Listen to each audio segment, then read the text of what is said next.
हमारे साथ है कांग्रेस के वरिष्ठ नेता चरणजीत सिंह सप्रा जी। सत्ता पक्ष का आरोप है जो जरांगे का जो आंदोलन चल रहा है उसके पीछे कहीं न कहीं विपक्ष का हाथ है, उसको लेकर क्या बोल रहे हैं?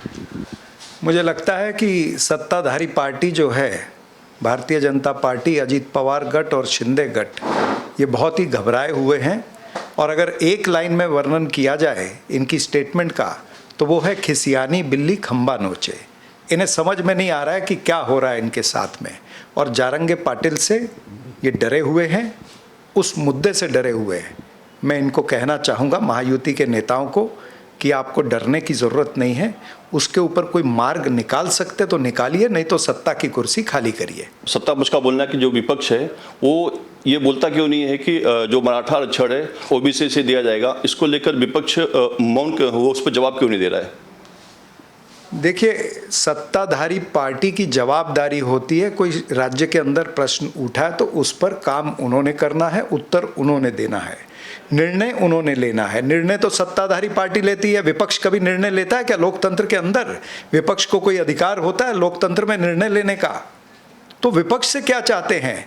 आप सत्ता में हो, आप निर्णय नहीं ले सक रहे हो, आप डर रहे हो, आपको निर्णय समझ में नहीं आ रहा है क्या लेना है, आप कंफ्यूज स्टेट ऑफ माइंड में हो। सत्ता छोड़ना ये एक ही पर्याय आपके पास है। लोकसभा में आपको इंडिकेशन दे दिया है महाराष्ट्र की जनता ने, और आने वाले विधानसभा के चुनाव में भी ये होगा। इस महायुति को महाराष्ट्र की जनता जो है वो कुर्सी से हटाने वाली है।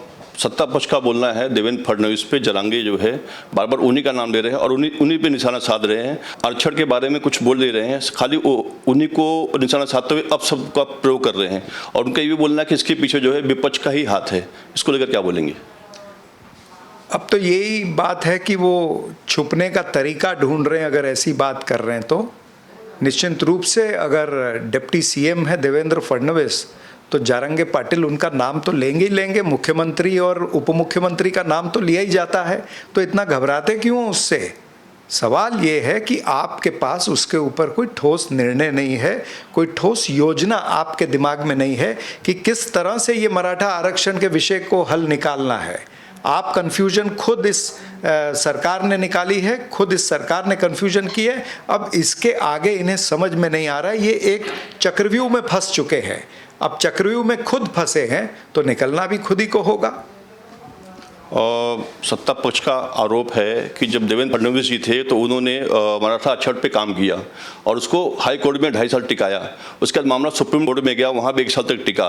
लेकिन उनका बोलना है कि जब सत्ता में यहाँ पे महाराष्ट्र में लोग आए, मतलब विपक्ष वाले, तो उन्होंने सुप्रीम कोर्ट में जब ये आरक्षण का मामला था तो यहाँ पे उन्होंने अपने वकील के जरिए वहाँ पर उसकी अच्छे से पैरवी नहीं की, उसकी वजह से ये गिर गया। इसको आप क्या बोलेंगे?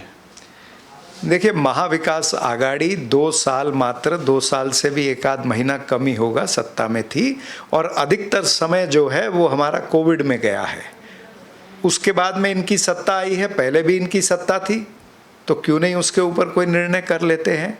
अब यहाँ वहाँ फुटबॉल की तरह उस विषय को घुमाना, इससे महाराष्ट्र की जनता या मराठा आरक्षण और ओबीसी आरक्षण वाले जितने भी लोग हैं वो सब समझते हैं कि ये बेवकूफ़ बना रहे हैं। महाराष्ट्र की जनता बेवकूफ़ बनने वाली नहीं है।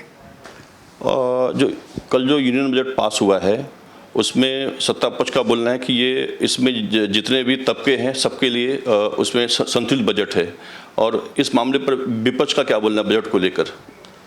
संतुलित बजट कहाँ से होगा, जबकि सबने देखा है कि इसको क्या संतुलित कहते हैं कि आप मात्र बिहार और आंध्रा के लिए सारी योजनाएं डिक्लेयर कर दीजिए।